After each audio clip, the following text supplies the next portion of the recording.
Here's an idea. Everything is interconnected.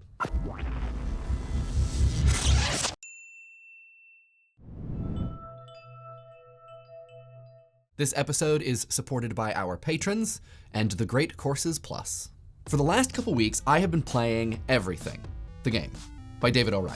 I haven't been playing Everything meaning everything, but we are gonna talk about that later. If you haven't played Everything, the game, don't sweat it. We're gonna talk about lots of things besides everything, but just so everything's clear, I'm gonna do some background. A few things on everything. I'm done now, I promise. Everything is a consciousness simulator and open universe exploration game. In it, you inhabit rhinos, pinwheels, lenticular galaxies, the West Nile virus, and more. No humans, though. Tractors and apartment buildings, yes. People, nuh-uh. As these things, you jaunt about, singing, dancing, and discussing the nature of existence with fellow things. Occasionally, things play recordings of the late, great British philosopher Alan Watts. You are in relationships with the external world that on the whole are incredibly harmonious. Everything's website says Watts describes what everything itself is about, which raises a question. What is everything about? Many of Watts' in-game clips discuss a we're all star stuff style idea that humanity, our consciousness, our bodies,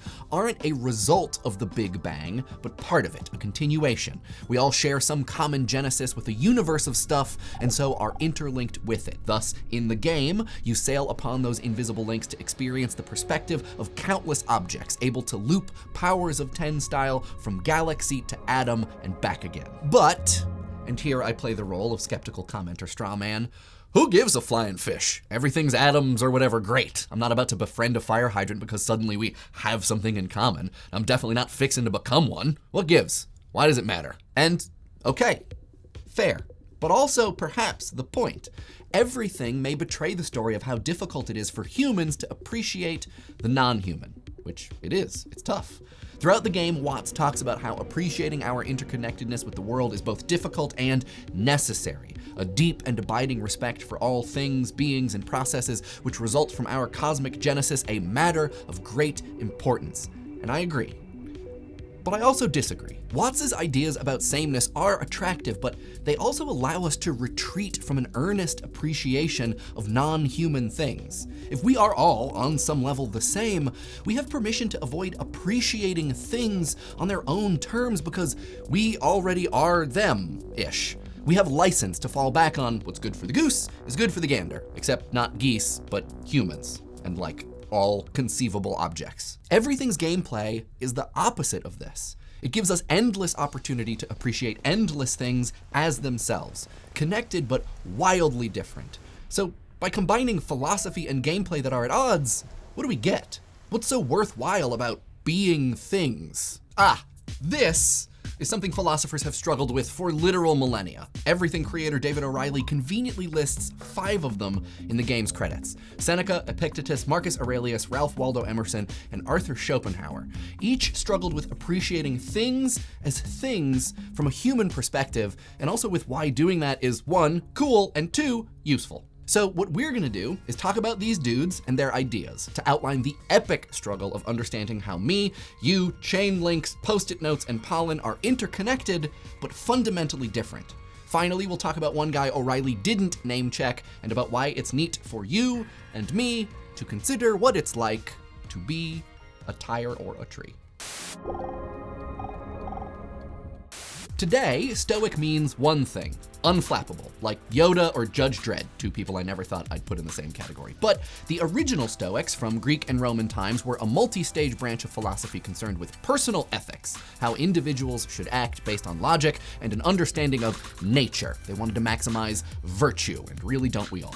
For them, nature isn't just dirt and trees, also the name of my indie rock band. Nature is everything. They believed that a natural order arises from the operations of the universe, which is a living, rational entity, an animal outputting pneuma, the breath of life that creates the human soul, holds inanimate objects together, determines the course of all events, and gives power to deities. Stoics also believed in cosmopolitanism, that all humans, as cogs in the universal machine, are interconnected. Seneca used the word fellowship, writing, "What is is required of any man is that he should be of use to other men. Marcus Aurelius said humans as rational beings are residents of a cosmic city and should work to benefit their fellow citizens. Aurelius and Epictetus both also wrote about impressions. As rational beings, humans can accept or deny the impressions given them by the world, the snap judgments formed in response to appearances. Many of Aurelius's works contain reminders to erase impressions. The Stoics emphasized calm and rationality in the face of all things, except when shouting about impressions, I guess. Deriving their stone-faced reactions from a belief about the fundamental nature of existence, we may then say that Stoics are more like Yoda than Dread, poker faces born of virtue arrived via a deep understanding of an elemental, universal force, and not because, it's tough. Still, we might say, isn't it ironic, that a cosmology about literally every atom in every corner of all existence was the grounds for self-help advice that amounts to just be cool, honey bunny.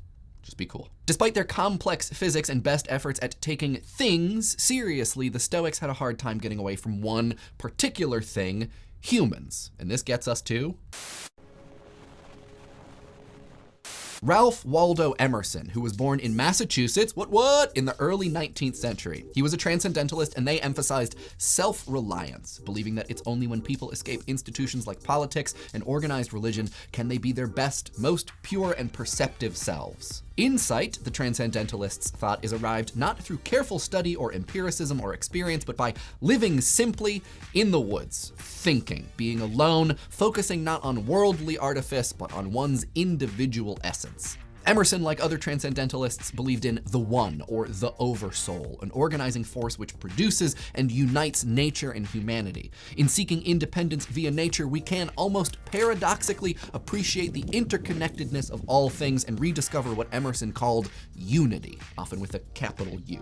But even as Emerson argues that people should get away from people, and hey, totally, yeah, here for seclusion, he can't shed his anthrocentric frame. His argument resembles the Stoics. An appreciation for leaves, raindrops, crystals, and nature leads principally back to being a person who may not have any friends or fun, but who is calm and capable of thinking real good. And speaking of no fun, Arthur Schopenhauer was a German philosopher working in the early 19th century, just before Emerson. He was an idealist, and generally they believe reality is mentally constituted, that there's nothing knowable outside conscious experience. His most famous work is called The World as Will and Representation, and in it he says that while there may be some force that unites all things, what he calls will, that force is neither logical, nor rational, nor beautiful. In fact, it's sort of a blind, struggling urge to exist, and good news, it forms our subjectivity. Schopenhauer is a renowned pessimist. Though other objects may objectively exist, Schopenhauer said humans only interact with representations of those objects, organized by our mental capacity to reason. Our will, our subjectivity, lets our representation, our bodies, recognize and interact with other representations. But here's the crazy part. Schopenhauer asks, so wait, when we experience, say, a bicycle pedal, we're interacting with its representation via our representation. But knowing that we have both representation and will, might the pedal also have representation and will? Might all things? Is it possible all objects have an interior existence, an urge to exist as we do? It's impossible to know, but holy snakes, what if they do? This is the question that everything seems to answer, if a bit cheekily, as your will moves between representations which waddle alongside rocks and trumpets to hear about their anxieties. Yes, everything says all things have an interior existence. Everything then takes another step though. If things have an interior existence, what if they used that interior existence to do Stoic or transcendental philosophy, or Watts's brand of Eastern philosophy? What if interconnectedness, fellowship, unity, or self-reliance exists for objects? It's just maybe people can't or never bothered to notice. This brings us to one final dude. Ian Bogost is a philosopher still living and writing. You may remember him from our Snapchat video. He's an object-oriented ontologist concerned with the existence of non-human objects, and he's also a video game designer. Bogost proposes what he calls tiny ontology, the belief that all things equally exist. Not, he points out, that all things exist equally. Things occupy different stations in their respective existences, but they all equally exist. People, CO2 molecules, nations, and Agent Dale Cooper all fulfill the requirements of existence in that they simply are. This simple existence, however, is something humans have a hard time appreciating, especially as we're inundated with stuff. To counteract the non-stop barrage of, well, everything, Bogost says in his book Play Anything that we develop an ironic reflex which distances us from things, makes it so we don't have to appreciate their being earnestly. He calls this reflex not paranoia, the mistrust of people, but ironoia, the mistrust of things. What he proposes as a solve for our ironic inflammation is playing objects, turning our experiences of them into a game. And he doesn't mean play as in have fun or do whatever you want, but as uncovering novelty. Think about how you play an instrument or play a sport. It's not always a blast, and there are rules, but you still play. You try to master and be clever within a system. To play objects then makes your experience of them like a game, but not as in the opposite of work. Many games are, in fact, very laborious. More strictly speaking, Bogost sees games as experiences that set aside the ordinary purposes of things to find enjoyment in structured constraint. So, putting this all together, where Bogost encourages us to play anything, to set aside the ordinary purposes of things, to appreciate what is novel about their existence such that they become a game, everything, the game, lets us play as anything, symbolically abandon our humanity to pilot the existence of things, to appreciate the novelty of their perspective and purpose, to, in a way, encourage us to think with things and also as them, as an endless variety of differences and viewpoints. Being human, it may be impossible, tough, or simply uncomfortable to appreciate the viewpoint of stuff. And Bogost says as much, writing, "To treat things with respect and intrigue, we don't need to understand their motivations or inner lives. We just need to pay enough attention to discover what they do and how they work, to discover what they obviously and truly are, and then to make use of them in gratifying ways." And so we may ask, does the game Everything make a case for the appreciative use of stuff, or an appreciation of the inner lives of stuff? Does it encourage a particularly human gratification, or does it lobby for what the Stanford Encyclopedia of Philosophy calls a radical empathy? Not just for people or beings, but all things. I'm not totally sure. I'm not totally sure such a thing is even possible, as the history of philosophy has demonstrated, but I will say this. Humanity has a regrettable past, as Alan Watts points out in one of the game's clips, of designing laws and systems which make humans not human, in an attempt to justify hating, treating poorly, or flat out killing them.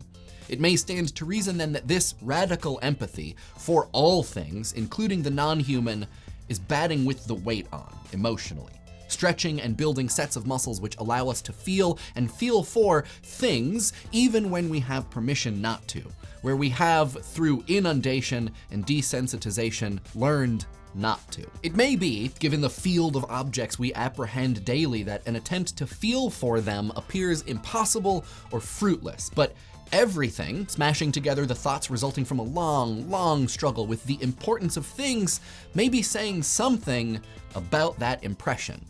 And you know what they say about impressions. What do y'all think? Is everything literally interconnected?